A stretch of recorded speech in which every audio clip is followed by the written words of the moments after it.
সম্প্রতি একটি বেসরকারি টেলিভিশনের টক শোতে সিলেট ৬ আসনে একাদশ জাতীয় সংসদ নির্বাচনে বিএনপির মনোনয়নে প্রতিদ্বন্দ্বিতাকারী প্রার্থী ও বিএনপির সাংগঠনিক অবস্থা নিয়ে নেতিবাচক মন্তব্য করে বিপাকে পড়েছেন তৃণমূল বিএনপির চেয়ারপারসন শমশের মোবিন চৌধুরী। সিলেট ৬ আসনভুক্ত গোলাপগঞ্জ ও বিয়ানীবাজার উপজেলায় প্রায় প্রতিদিনই তার বিরুদ্ধে বিভিন্ন কর্মসূচি পালন করছেন বিএনপি নেতাকর্মীরা। সর্বশেষ শনিবার দুই উপজেলার নেতাকর্মীদের নিয়ে সংবাদ সম্মেলন করেছেন জেলা বিএনপি নেতা ফয়সাল আহমেদ চৌধুরী। সংবাদ সম্মেলনে শমশের মোবিন চৌধুরীকে আদর্শহীন, দলছুট ও পথভ্রষ্ট বলে উল্লেখ করা হয়েছে।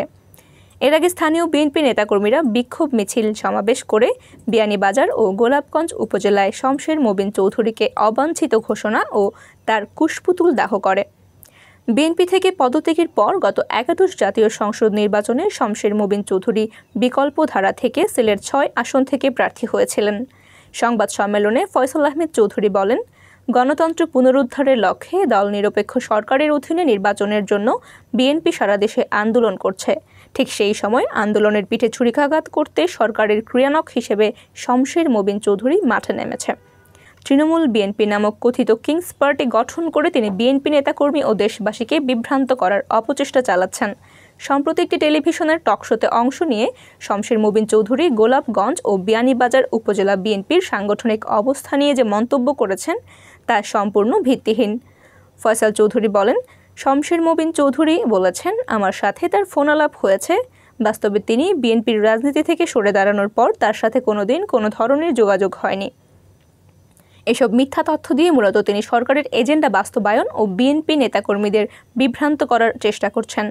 শমশের মোবিনকে দলছুটি, নীতিহীন ও পথভ্রষ্ট উল্লেখ করে সংবাদ সম্মেলনে বলা হয়, ফয়সাল চৌধুরী ছাত্র রাজনীতি দিয়ে বিএনপি পরিবারের সাথে যুক্ত হয়েছেন, এখনও একই আদর্শে পথ চলছেন।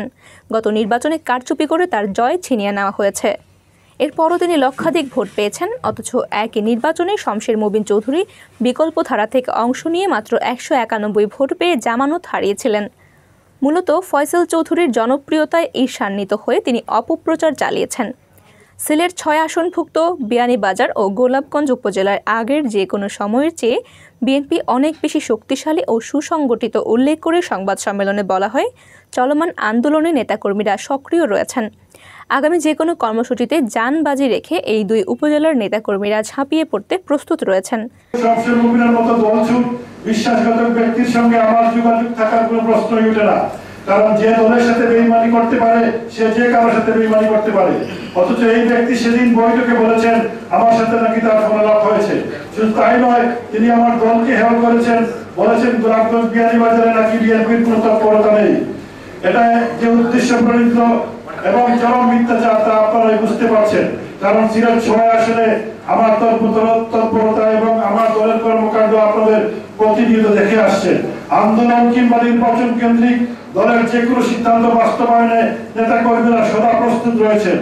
সংবাদ সম্মেলনে লিখিত বক্তব্য পাঠ করেন জেলা বিএনপি নেতা ও একাদশ জাতীয় সংসদ নির্বাচনে বিএনপির দলীয় মনোনয়নে প্রতিদ্বন্দ্বিতাকারী ফয়সাল আহমেদ চৌধুরী।